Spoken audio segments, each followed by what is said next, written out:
अस्सलाम वालेकुम दोस्तों, मैं हूं Asad Taimur, tax and corporate law consultant. Tax lecture series में आपको एक दफ़ा खुश आमदीद। हमारा जो लेक्चर चल रहा था डेफिनेशन पे चल रहा था, टैक्स टर्मिनोलॉजी पे हम बात कर रहे थे। और जो लास्ट लेक्चर में हमने बात की थी वो एसेट मैनेजमेंट कंपनी पे बात की थी। तो हम उससे अब आगे चलेंगे और अगला जो डेफिनेशन हमारा है वो है एसेट मूव्स।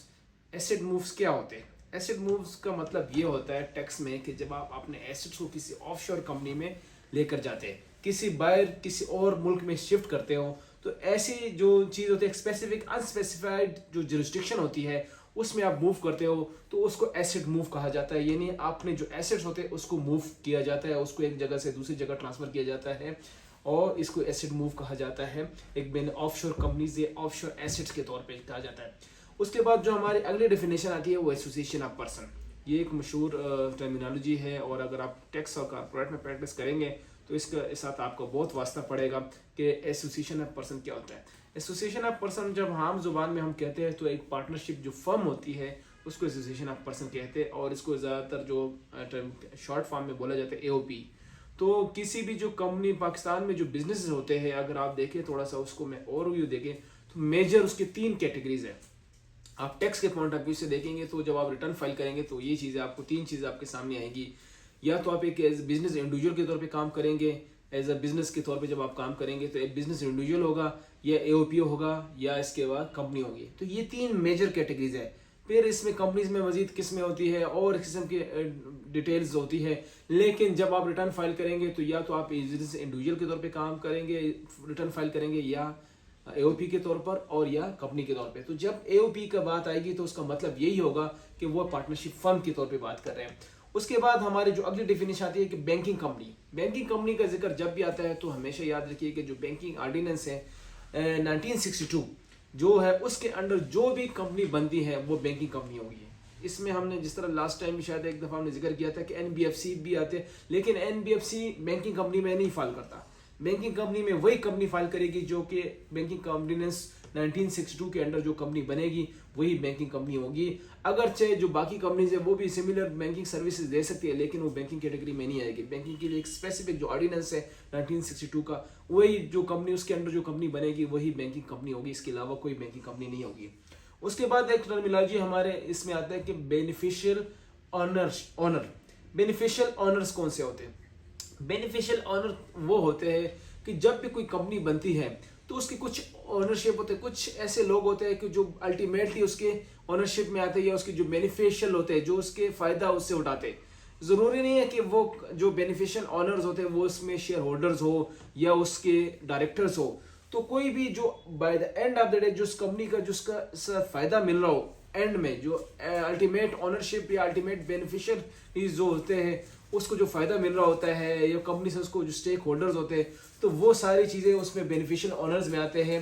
कि जो कि उसमें जिस तरीके से अगर आप इनकम टैक्स ऑर्डिनेंस में देखें तो उसमें उन्होंने डेफिनेशन लिखी है, जो उन्होंने यहाँ पे डेफिनेशन मेंशन की कि अल्टीमेट ऑन और control A company association of person directly और इनडायरेक्टली, एटलीस्ट उसमें जो कंसेप्ट दिया हुआ है कि 25% उसकी ऑनरशिप हो। तो उस कंपनी में जिस कंपनी में आपके 25% ऑनरशिप डायरेक्टली हो या इनडायरेक्टली हो तो आप उसकी बेनिफिशियल ऑनरशिप में उसमें फॉल करते हैं। उसके बाद जो हमारी अगली जो डेफिनेशन आते हैं वो आता है कि जनाब बोर्ड। अगर कहीं पे बोर्ड का जिक्र आता है तो बोर्ड का इसका मतलब ये कोई फेडरल बोर्ड या जो तालीमी बोर्ड होते हैं उसका मतलब ये नहीं होता, बल्कि इसका बोर्ड का मतलब federal board of revenue FBR, जो कि हमारे मुल्क में जो ऑर्गेनाइजेशन है जो टैक्स को डील करता है, टैक्स के मामलात को देखता है, वो है फेडरल बोर्ड ऑफ रेवेन्यू। तो बोर्ड जब भी आएगा तो ये इसका मतलब ये है कि ये फेडरल बोर्ड की बात कर रहे हैं।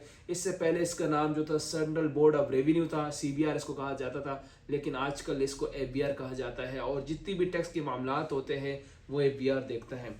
इसी तरीके से अपनी डिफिनेशन अगर आप देखें बोनस शेयर्स, ये बोनस शेयर्स अगर आप स्टॉक एक्सचेंज में और अगर आप ट्रेड करते हैं और किसी कंपनी में आप शेयर्स खरीदते हैं तो वहाँ पे कुछ आपको बोनस शेयर के तौर पे मिलता है। अगर आप किसी ऐसी ऑर्गेनाइजेशन लिस्टेड कंपनी में काम कर रहे हो तो वहाँ पे भी बाज़-औक़ात अपने एम्प्लॉइज़ को कुछ शेयर्स दिए जाते हैं। तो वो शेयर जो एक्स्ट्रा एक एडिशनल शेयर्स दिए जाते हैं बोनस के तौर पे दिए जाते हैं, जो एग्जिस्टिंग शेयर होल्डर होते हैं उसको बोनस शेयर भी कहा जाता है। इसी तरीके से बिजनेस की अगर आप बात करते हैं, जब भी कोई बिजनेस की बात करेंगे तो बिजनेस तो लाजमी बात है, एक आम जो टर्मिनोलॉजी हम इस्तेमाल करते हैं, लोग आम जुबान में कहते हैं कि जिन कारोबार बिजनेस, तो इसमें क्या चीज़ें फॉल करती है? बिजनेस में वो तमाम एक्टिविटीज़ जो ट्रेड कॉमर्स से रिलेटेड प्रोफेशन, अगर आप कोई गुड्स की सप्लाई करते हो या सर्विसेज देते हो, हमेशा याद रखिएगा बिजनेस की जो दुनिया में वर्ल्ड में जो कंसेप्ट है, दो किस्म की उसकी मेजर दो कैटेगरीज है, और फिर उसके अंदर मजीद स्पेशलाइजेशन होती है कि या तो आप गुड्स का बिजनेस करते हैं या सर्विसेज का, दो चीज़ें, या गुड्स सप्लाई करते हो, गुड्स मैन्युफैक्चर करते हो, गुड की रिटेल होता है, गुड्स के होलसेलर होता है, गुड्स के आप डिस्ट्रीब्यूटर होते हो, या इसके अलावा सर्विसेज होते हैं। तो ये दो कैटेगरीज है दुनिया में कि गुड्स का मतलब क्या होता है, जो अशिया होते हैं, जो सामान होता है, जो एक टेंजिबल फॉर्म में होता है, इंटेंजिबल में भी होता है। वो इसका कंसेप्ट हम आगे पढ़ेंगे कि टेंजिबल और इंटेंजिबल क्या है, लेकिन आपको बता देता हूँ कि कोई भी चीज़ जो कि आप टच कर सकते हो, जिसको आप महसूस, मतलब किसी, जिस तरीके से हमारे सामने लैपटॉप है, कोई बुक्स है जिसको हम अपने हाथ से छू सकते हैं और महसूस कर सकते हैं उसको, वो टेंजिबल होता है। और जो चीज़ आप टच नहीं कर सकते हैं, जिसको आप देख नहीं, मतलब देख तो सकते हैं लेकिन टच करने की वो जो सलाहियत होती है, जो फिजिकल फॉर्म में मौजूद ना हो, वो इंटेंजिबल होता है। एग्जाम्पल मैं आपको टेंजिबल तो कोई भी चीज़ होती है जो आपके सामने, किताब, कंप्यूटर, लैपटॉप, ये तमाम टेंजिबल्स में आते हैं। लेकिन इंटेंजिबल्स में कुछ ऐसी चीज़ें होती है, जिस तरह आपका गुडविल है, जो आपका जिसको हम पगड़ी कहते हैं आम जुबान में, तो वो आप उसको देख नहीं सकते, टच नहीं कर सकते, लेकिन वो एक चीज़ एग्जिस्ट करती है, तो वो गुड्स होता है। और एक सर्विसेज होते हैं। तो ये चीज़ें, आप इस तमाम एक्टिविटीज़, अगर आप गुड्स में काम कर रहे हो या सर्विस में कर रहे हो, तो ये सारी तमाम चीज़ें बिजनेस में फॉल करती है। और इसी तरीके से जो अपना अगला कंसेप्ट इसमें आता है, वो बिजनेस अकाउंट होता है, बिजनेस बैंक अकाउंट होता है। बिजनेस बैंक अकाउंट क्या होता है कि किसी भी, जब आप बिजनेस बनाते हो, आप एनटीएन बनाते हो, एनटीएन के बाद आपने टैक्स रिटर्न फाइल करते हो, फिर आप एक बिजनेस रजिस्टर करते हो। बिजनेस में जिस तरह शुरू में मैंने बताया था, या तो आपका बिजनेस इंडिविजुअल के तौर पे काम करेंगे, या एओपी के तौर पे काम करेंगे, या कंपनी के तौर पर। तो ये जो बिजनेस है, एक उसके लिए एक यूनिक नाम आप सजेस्ट करते हो या उसके लिए चूज करते हो कि जनाब मेरे इस नाम से बिजनेस होगा।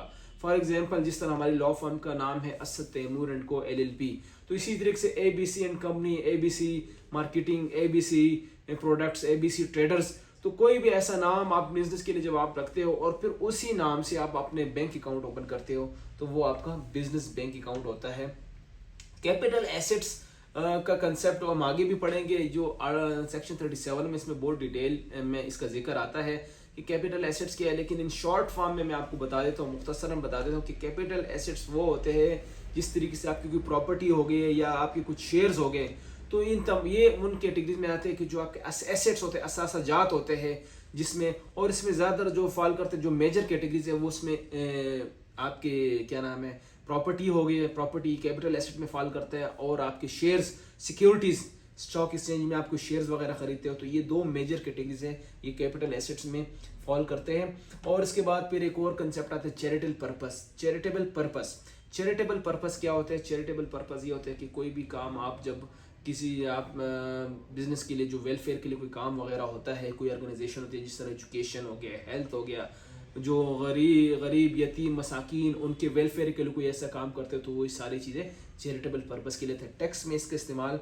बहुत ज़्यादा है, और वो कंपनीज, वो ऑर्गेनाइजेशंस जब वो अपने टैक्स किसी चैरिटेबल ऑर्गेनाइजेशन को करते हैं, देते हैं पे, तो उसमें उनको ख़ास किस्म का एक टैक्स क्रेडिट मिलता है। तो इसलिए ये आपको पता होना चाहिए, अंडरस्टैंड होना चाहिए कि कौन सी ऑर्गेनाइजेशन चैरिटेबल पर्पस के लिए अप्रूव्ड है, एफबीआर ने इनको अप्रूव किया हुआ है, और अगर आप उनको अपनी कुछ पेमेंट्स वगैरह देंगे, ज़कात, डोनेशन वगैरह, तो वो आपको टैक्स में हेल्पफुल होंगे।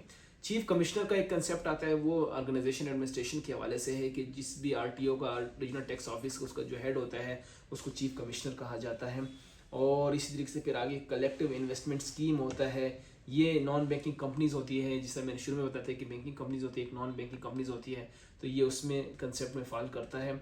और कंपनी का यहाँ पे फिर जिक्र आ गया, शुरू में भी हमने जिक्र किया है कि जो कंपनी वो होती है, जो कंपनी ऑर्डिनेंस, कंपनी एक्ट, पहले कंपनी ऑर्डिनेंस 1984 होता था, फिर 2017 में कानून चेंज हो गया और ये बन गया कंपनी एक्ट 2017। तो जो भी उस कंपनी के अंडर जो कोई ऑर्गेनाइजेशन बनेगा तो उसको कंपनी कहलाया जाएगा। कमिश्नर एक एडमिनिस्ट्रेटिव पोस्ट है जो एफबीआर के उसमें आता है। तो ये मेरे ख्याल में आज के लिए इतना ही काफ़ी है, बाकी डिटेल हम अपने अगली वीडियो में करेंगे। मैं चाहता हूँ कि आप बोर भी ना हो और आपकी अंडरस्टैंडिंग भी आस्ते आस्ते डेवलप हो। तो इसी तरीके से चलेंगे। और मैं उम्मीद करता हूँ कि अगर आप हमारे इन लेक्चर्स को आप सुनेंगे इंशाल्लाह, मैं उम्मीद करता हूँ कि आपकी अच्छी अंडरस्टैंडिंग भी डेवलप होगी। साथ इसमें थोड़ा सा अगर आप रीडिंग भी करेंगे इनकम टैक्स ऑर्डिनेंस में, तो इसकी हमारी पूरी कोशिश है कि इसको हम आसान फहम में एक आम बंदे की ज़ुबान में समझाएं। और अगर कोशिश हमारी ये होगी कि अगर एक आम शख्स जो थोड़ा पढ़ा लिखा हो, बेशक वो प्रोफेशन ना हो, वकील लॉयर ना हो भी हो, कोई कर प्रोफेशनल उससे बॉडी से ताल्लुक़ नहीं भी रखता हो, लेकिन अगर एक आम बंदा भी इसको सुने समझे तो उसको अंडरस्टैंडिंग हो। तो आज के लिए इतने काफ़ी है। बहुत शुक्रिया। अस्सलाम वालेकुम।